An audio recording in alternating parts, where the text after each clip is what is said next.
Hello everyone, welcome to a DorkSide Cookies bite-size review of XenoShyft, a cooperative deck building game by Cool Mini or Not. Now, something I noticed in the past couple years is Cool Mini is doing a lot of games sort of inspired from popular mobile and PC genres.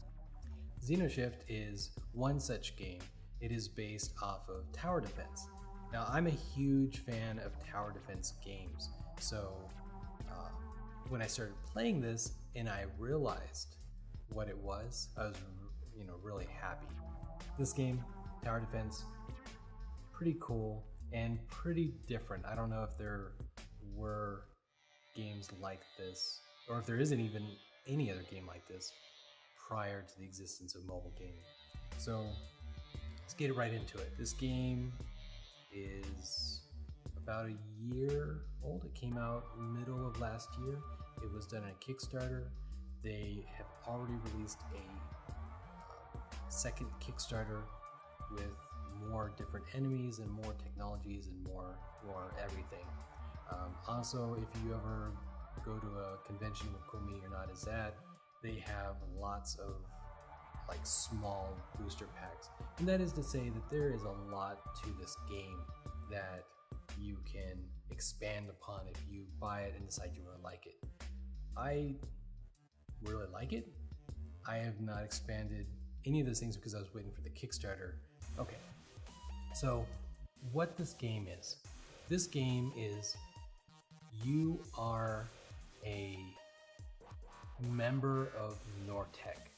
NorTec is the preeminent space corporation, what seems like possibly hundreds of years in the future, or possibly just in like an alternate universe entirely. They say in the year like 21A64 or something like that. And it's like, what did the letters mean? They just put it somewhere, somewhen, right? So you are a division in NorTec. NorTec has a monopoly over this fuel source, XenoShyft. And XenoShyft, you can see, is this like wonder crystal in the future that powers cool technology, powers their ships. I think it powers their warp drive. Like the interstellar economy runs off of XenoShyft. A side effect of XenoShyft is that anywhere that XenoShyft is found, it mutates the life forms around it. And those life forms, I guess, become like addicted to it. So they don't want anyone to take it. And also they're just vicious and crazy. It's sort of like an even darker version of like the Aliens mythos, right? You can see a lot of inspiration from it. And so you are a division in this corporation. You have been sent on a mission. You have a certain amount of time to extract all the XenoShyft you want. And it says in the rulebook that you have been entrusted with the safety of all of the employees, civilians and workers and stuff like that, are at the base with you. And you're just trying to survive long enough to make it out with whatever it is you're supposed to be getting. They don't really tell you what the missions are, but that's just the fiction meant to sell you why you have to survive 9 rounds. The cool thing about this game is, if you kind of like look through it, number one, they do a deck building game, but they give you a lot of placemats to help you organize. They also, just pull this out, they also give you this nice box that with all the tracks. Now, a lot of deck building games are starting to offer these kind of organizers. These organizers are actually all sized to hold the respective deck of cards, which is pretty cool. And you pretty much can just put all of these into their respective slots, and then the next time you want to play, pull them out and put them onto their placemat. Now, the placemats themselves tell you where everything goes. So they could have been very generic, right? They could, like the items. You look at the items and you think to yourself, well, this must be some sort of like they were cheap or whatever. But no, actually, the types of technologies that you can play with in every game is random. So you deal with the 9 technologies, and in this particular game, your military divisions get these 9 and not these others. But as you run out, you deal out more random ones and more random ones. So the game starts out random, and as you're playing, it continues to be random. So those are random. The division that you receive is random. I am the science lab, one of my favorites actually. So in this particular game, my deck is going to start a little bit different in the beginning, and it's going to get progressively more sciencey as we go. And how I contribute to all of us surviving will be drastically different than the medbay player. All right, some of the cool, I'm gonna say like cool like board game technologies that they've introduced is this idea that the deck actually helps you to filter your deck out as you're going, right? So every game, you're just like any deck building game, you're purchasing more cards as you play. But the cool thing is that the ones have a power that you can remove 3 of them. If you're in wave 2 or higher, you can remove 3 of them from your discard pile and replace them, all 3 of those, with 1/3, right? So you have no less total like money to buy cards, but now you have 1 card that equals the 3. Wave 3, which is round 7, 8, or 9, you can trade out 2 of your 3s for 1/6. Likewise, your starting militia and rangers, you can get rid of them to make troops cheaper. So those things, I mean, most deck building games have some sort of way to prune your deck, right? Because you want to try to maximize your chances of getting the kind of deck that you want, or the kind of card you want every turn. But I've never really seen it just built in so much into a game like this. The 9 rounds, it time boxes the game pretty tightly, and with a busy schedule, I really appreciate that because I know it's not going to take 3 hours, 4 hours. It's going to take 9 rounds. The balance of the game, excellent. So you can play 1 player, 2 players, 3 players, 4 players, and the hit points of your base that you're defending just goes up by 15 for every person, and how many bosses there are in your encounter decks goes up depending on how many players you have. Otherwise, it's the same game. You don't have to remember weird rules. So if you have other games that have different rules for 2 players, 3 players, 4 players, 5 players, that's not going to be this game. This game, once you know how to play, you know how to play. The monsters, I think, have some very, very cool art. The Bile Roach, the Leech, the Gatherer.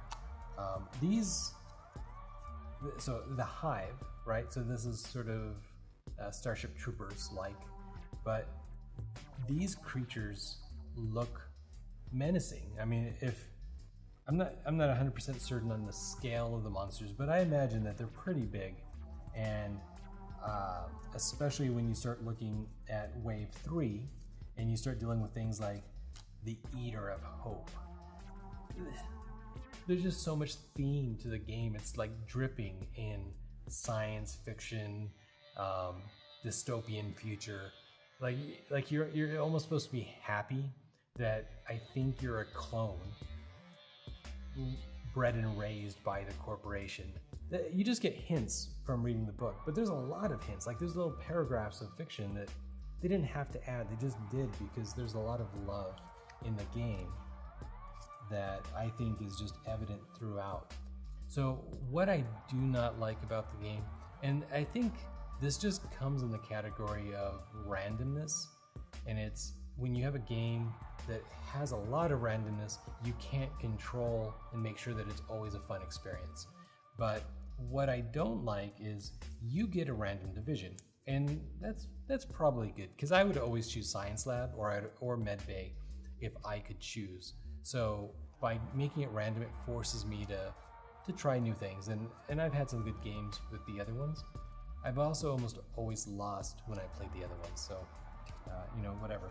But so I draw a random one, Science Lab. So looking at the Science Lab, it reduces the cost of a science card when I buy it. It lets me play, it doesn't let me play, but when I do play a science card, it lets me do more damage to other people. And once per round, I get to return, you get more powerful as you level up, but at your most powerful, once per round, return one discarded science card to your hand. You're amazing, but it is not amazing if your random technologies, which I think is a super cool idea, but your random technologies, you don't draw any science cards. If there are no science cards, you feel subpar the entire game. It does help you. It does give you two science grenades. So you are guaranteed at least 2 science cards, but I have played games where, and it's pretty rare, but I have played games where I just had no cards other than what it gave me to activate my powers on. On the other hand, I've had games where probably close to half my deck is related to my powers. And obviously I'm much more powerful and more versatile when I have more choices of what to use with my things, with my little special abilities. So that I would think is its biggest downfall. I like offhand, to fix it, I would say that each player, after they get their department, should be able to choose 1 item card stack. Then you draw randomly every other stack. It's not about making the game easier that's the problem. It's about the fact that sometimes certain players will feel lame while everybody else are superstars. And you don't want to create a game with that situation, right? You don't want one person that you were so excited to share this game with, and they get into it and they're like, wow, why do I suck? And then you're just like, well, sorry, you played the group with better guns, but there are no guns, so that's just how the game goes sometimes. And he's gonna leave feeling like, that was kind of lame. And instead of him being a evangelist sharing this game with other people, and then other people saying, hey, I want to play this game, instead they're all like, I don't want to play that game, I heard it was bad, right? So you always want to at least an equal experience. It's okay if you all die, because this is a co-op game, and co-op games are hard, and this game is really hard most of the time, and there's no difficulty scaling, it's just hard. So that's my biggest gripe with this game, and it only applies like 1 out of 6 games. The other thing is, I'm not sure that I like all the departments equally well, but that's probably just personal choice. And I don't think those departments are inherently broken. I don't think they're necessarily balanced though, and I think they probably assumed that wasn't that much of a problem because it's a co-op game. But again, you just kind of want people to be on par so that they can just feel like they're contributing as much as everybody else. That's it. That's the XenoShyft review.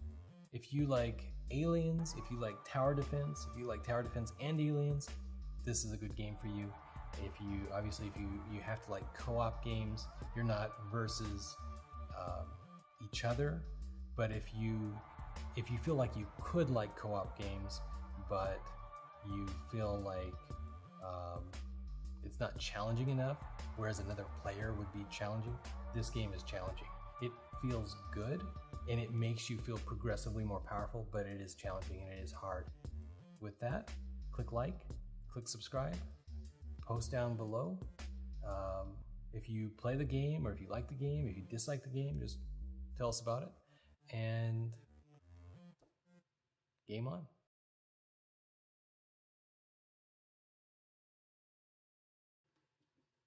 Hello everyone, welcome to another episode of DorkSize Cookies. Size cookies? Yeah, super size.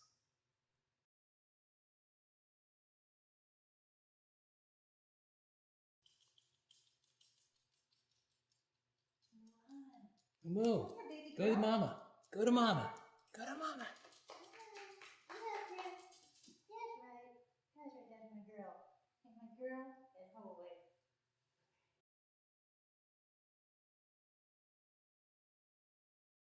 This fuel source